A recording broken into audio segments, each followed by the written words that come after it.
Okay, now the thing is that when you talk about storytelling, like we spoke about hard news stories so far, we spoke about 5 Ws and the 1H and all that.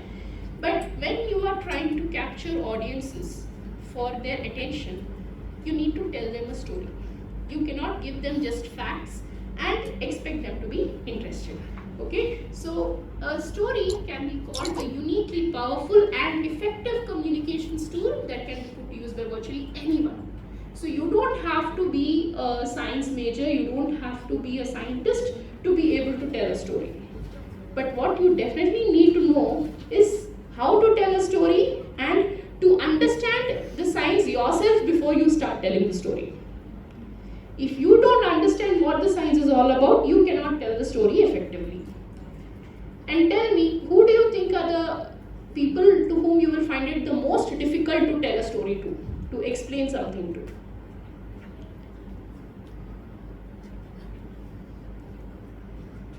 Who have half knowledge? Sorry? Half knowledge. Those who have half knowledge. Yes? To a layman, okay? Children. Yes, who said children? Very good.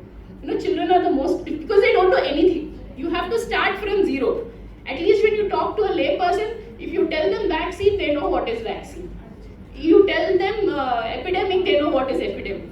But for children, you have to start from scratch. You cannot have any shortcuts there. You'll have to explain each and everything, and still you cannot spend a long time because their attention will waver. So you will have the challenge of putting it in such a way that you tell them what it is about in as short a way as possible. That is the power. Okay, so if you are able to explain something to children, you can be a very good communicator. So those who have all the younger brothers, sisters, siblings, cousins, please practice from now on. You will do a very good job of communication. Okay, so the fundamentals to storytelling are, you should have a specific point of view. I'm not talking about children here, I'm talking about generally for all audiences. When you are telling a story, you should have a target, a goal. What exactly are you trying to tell them? So this point of view should be clear from the very beginning. So if you're talking about global warming, you need to be sure what exactly are you looking at in explaining to the end. Are you going to talk about the kind of damage it is going to cause? Are you going to talk about how it is affecting our regular day-to-day life? You decide what is the point of view you want to highlight. Okay? So that is the first thing. Secondly, pose that dramatic question which I told you about. Make people realize that there is something really important here that we are talking about, which we need to discuss, which you need to find out about, that they should be convinced. So for that, you need to pose a dramatic question right at the beginning. Then the emotional content. Now when we discuss news values, I should have also mentioned that the emotional part, the human interest angle is a very important angle in science communication.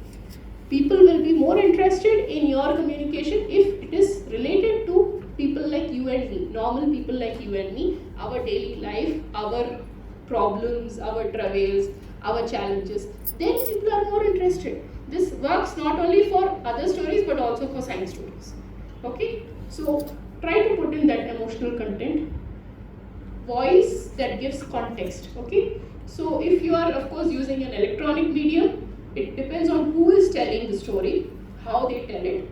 But otherwise, even when you are writing, okay, what kind of a tone you adopt? Okay, do you take up something like a first-person narrative, where you take up the responsibility, the onus of telling the story, or you tell it in third person, or you introduce a dialogue? Those are the different forms you need to experiment with when you are writing. Okay, the economy of information. You need to know how much to say and how much not to say. You will have a lot of data at your disposal, and today in the age of Google, you will have everything there. But with regard to your point of view, with regard to the kind of voice you are adopting to tell the story, how much of this information do I actually need to give my audience? How much of it is relevant to my angle of the story? That you need to figure out and put across. Then, if you are you're doing this for the electronic media, additionally you have this, it's an advantage of being able to introduce the right soundtracks for your media, for your story. So if you have the right music, sometimes when you're posing that dramatic question, you need that sound which gives a build-up, to some suspenseful music. That will make people listen. You can't give a soft music when you're talking about something dramatic, not when you're trying to make them interested. No, you need to give them the right background push, the music push, to make them really interested, so that all their senses are involved in the story. That is the point. And pacing, how you pace your story. You can't tell everything fast, you can't tell everything slow. There are some places where you need to tell something fast. There are some places where you need to tell something slow. You can't show a time-lapse video and say something very slowly. No. You need to make some punchline when you have that time-lapse video happening. Something which makes an impact. Okay, so this kind of thing, it will come only with practice. The more you see, the more you watch other videos online, the more you experiment, then you will learn. Okay, even I'm no expert, even I'm doing it, even I'm trying to learn how to mix and match all this. You guys also will have a lot of exposure. You will keep trying it out, and then you will know how to do it. Okay, so how does this storytelling vary? First thing, it depends on your audience. Whom are you talking to? Is it a young audience or a mature audience? Is it scientists or is it laypersons? Is it scholars or is it freshers? Is it urban population or a rural population? Those who, like you said, half literate, or those who have half knowledge. Are you talking to farmers or agro companies or the government? So you need to be very clear, because this makes an impact on how you tell your story. You cannot have a very simple story being told to somebody in the government or the agro company. You would do that for the farmers, but not for the companies.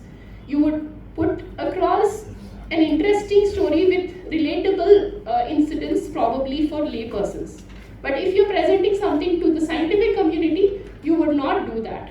You would go for a more complicated way of storytelling, where they will actually feel that yes, this is worth my time, because this is something which I don't know. Because scientists feel, okay, I already know all this. For a layperson, they will feel that, okay, I don't know so much, I need to learn all this. So they'll be interested in knowing the introduction, they will want to know some more details. So then you will put all that. But if it is for a scientist, then you don't have to go for that introduction part at all.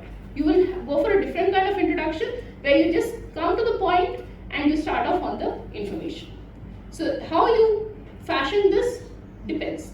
Then, depending on your media also. Now, earlier you only think that it's all about your audience. Now it's also, you have to also think about the kind of media you're using, because now it's not purely print, it's not purely electronic.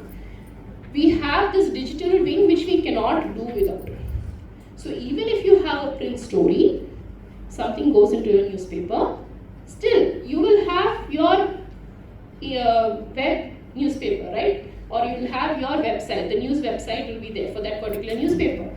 And they will have a much more complicated version of that story, or rather a more interesting version of that story, using multimedia, using media convergence, where they will use audio, video, text, graphics, all of this together to tell that same story. What goes into your print is limited. This is for your readers. But if you put one small, point there, read our more or watch our more detailed video on our website, there will be people who go back to watch it.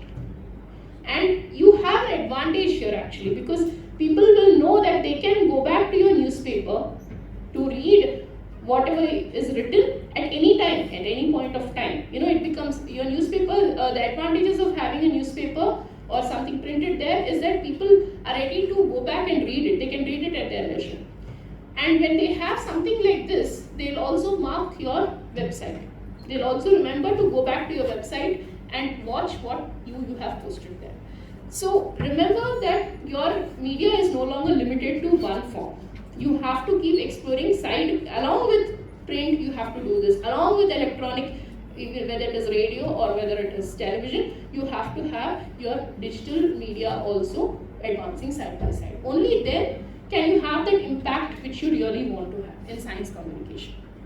And this is a good opportunity because in science there is so much you can show through graphics, there is so much you can show through animation, and that will really hold the interest of your audience. So you can have podcasts instead of radio nowadays. You have actually a lot of podcasts where they talk about different scientific, there are a number of scientific podcasts right now. I'll show you an example, and yeah, we'll come to that. I'll just show you that example first and then.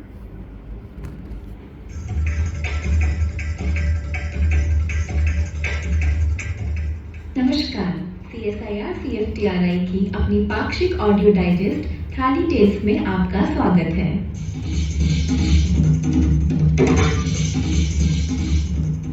थाली tales आपको पोषण, खाद्य अनुसंधान, स्वच्छता एवं खाद्य सुरक्षा संबंधी उपयोगी जानकारी प्रदान करता है।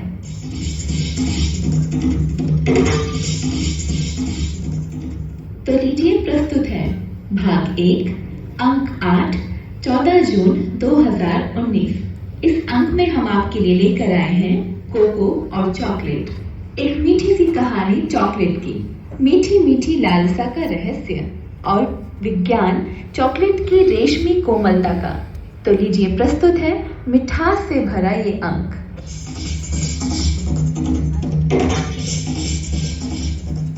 कोको और चॉकलेट। आप यकीन करेंगे 99% लोगों को चॉकलेट पसंद ही होती है और बाकी का 1% मजाक ही कर रहे हैं। चाहे किसी से भी पूछ लीजिए कि उनकी पसंदीदा मिठाई कौन सी है, आपको उत्तर चॉकलेट ही मिलेगा। हैरानी की बात तो ये है कि ना जाने कैसे ये कड़वा और विचित्र स्वादयुक्त पेय इतना लोकप्रिय हो गया। विश्व भर में लोगों को चॉकलेट इतनी पसंद है कि लोग किसी अन्य मिठाई के मुकाबले इसी का सेवन सबसे अधिक करते हैं। आखिर लोगों को चॉकलेट इतनी पसंद क्यों है? शायद इसका कारण ये है कि चॉकलेट मुंह में आते ही पिघल जाती है, जबकि साधारण तापमान में वह ठोस रहती है। चॉकलेट के इस गुण का श्रेय जाता है उसमें मौजूद कोको बटर को, जो कि एक प्रकार का फैट या वसा है। ये 25 डिग्री सेल्सियस से कम तापमान में ठोस रहती है और वहीं दूसरी तरफ शारीरिक तापमान यानी लगभग 35 डिग्री सेल्सियस में पिघल जाती है। इससे शक्कर और कोको बटर पिघलकर हमें इतने अच्छे स्वाद का अनुभव देते हैं और यही कारण है इसकी लोकप्रियता का। चॉकलेट की सबसे प्रमुख सामग्री है कोको और कोको की Stop it here. Thali Tales. Okay, it's a podcast by CFTRI. Okay, so this is one of the podcasts they have. They have a weekly podcast on different aspects of food, nutrition, and all that because CFTRI is related to that. So you see, this is not meant for children. This is meant for all audiences. Everybody, anybody can listen to it and feel interested. And here you can see the sound, the music effect which they were giving. It wants to make you listen. Something interesting, something which draws you in. You have a very nice lilting voice, somebody who's telling you a story. Did you ever feel like you were listening to something informational? No. You felt like you were just listening to a conversation. Somebody's talking to you, right? So this is how it should be. When you do a podcast, any kind of storytelling for that matter, this is how it should be. People should not feel that they are being forced to listen to information. They should feel that they are listening to something pleasant which they want to listen to. It's a conversation. So that is how you should plan it. So like I said, knowing your target audience, what they want. So this is just a cartoon here, yeah. So for science, for young audiences, I don't know if you can see this. Can you see it clearly? You can see the cartoon? So this is about gravity, okay? So they have made a comic book feature about gravity where children can read and they can understand what gravity is all about. Alright? So very simple illustrations, simple dialogues, like it's not very long sentences, it's short sentences. It's like, have you ever wondered why things fall? It's because of me, gravity. So what's one thing they have done here is they have anthropomorphized gravity. That means they've made that gravity as a person. They've given human qualities to this concept called gravity. That is one way of storytelling. You do not always talk about it in third person. You make that, you anthropomorphize that concept. Okay, that means you make it somebody with human qualities, who can talk, who can have human emotions. That makes people interested in reading about it. Okay, so this is one, and this is something which I used to do for the Hans India. I used to write a story, okay, and I used to incorporate the science part, okay, into it. And then at the end, I used to give this box here, which gives the actual science fact. So once a child or a young teen reads this story, by the end of the story they know the science already, but once they read this small box here, they get the affirmation, yes, this is the actual scientific fact. So this was one way of storytelling I explored. And this one is an excerpt from the booklet which I recently did for NGRI, which Steve sir told you about. So we did this booklet called NGRI Explored the World of NGRI with Neil, Gia, Ravi and Isra. So I made 4 characters, okay, to tell the story, and all of them have the name starting with each of those letters of the acronym NGRI. Neil, Gia, Ravi and Isra. So this was aimed at young audiences, children, college going students. So where we had dialogues, okay. So all throughout we had dialogues where the children are talking to each other and they are explaining concepts, basic concepts and a little more complicated concepts which help people understand what actually goes on in NGRI, what kind of research happens there. So we only know that it is geophysical research, but we don't know what actually happens inside that institute. So this booklet was aimed at telling people what they actually do there. Okay, and this is one animated video which I'd like to show you, and we'll see if we can open it.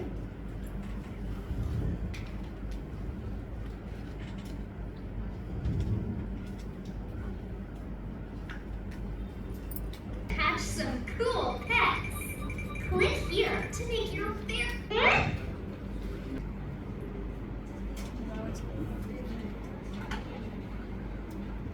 pH value. Why is pH value important to a farmer? Don't know the answer? No worries. We shall find a solution.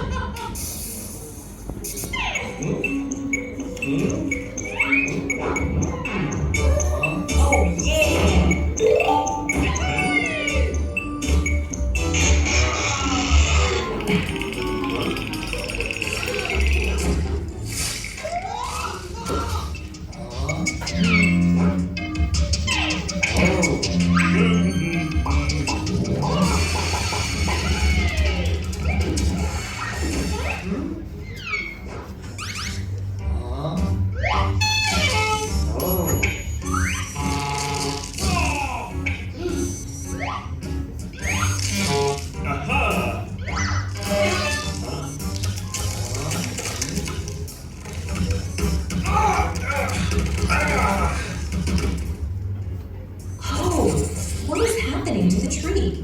Is it merely because of pH? Yes, you are right. pH is the measure of acidity or basicity of a substance. It is expressed by positive numbers ranging from 0 to 14, where 7 indicates a neutral value. That is, neither acidic nor basic. When the pH value of a substance is below 7, it is termed as acidic, and when it is above 7, it is termed as basic. The pH value of ideal soil is usually close to neutral. It ranges from about 6.5 to 7.5. If we don't maintain this pH, growth of most of the plants is adversely affected.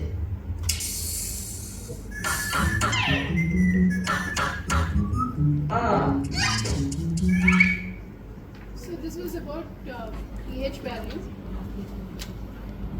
This was about pH value. I don't think we can play the whole thing, so that's why I stopped it. So this is one of the ways, using animation and graphics, you can explain those topics which otherwise would be very difficult to understand from a textbook. Okay, so if we go on to the next one, I'd like to show you some websites which show how they integrate a lot of media into their reporting and into their presentation.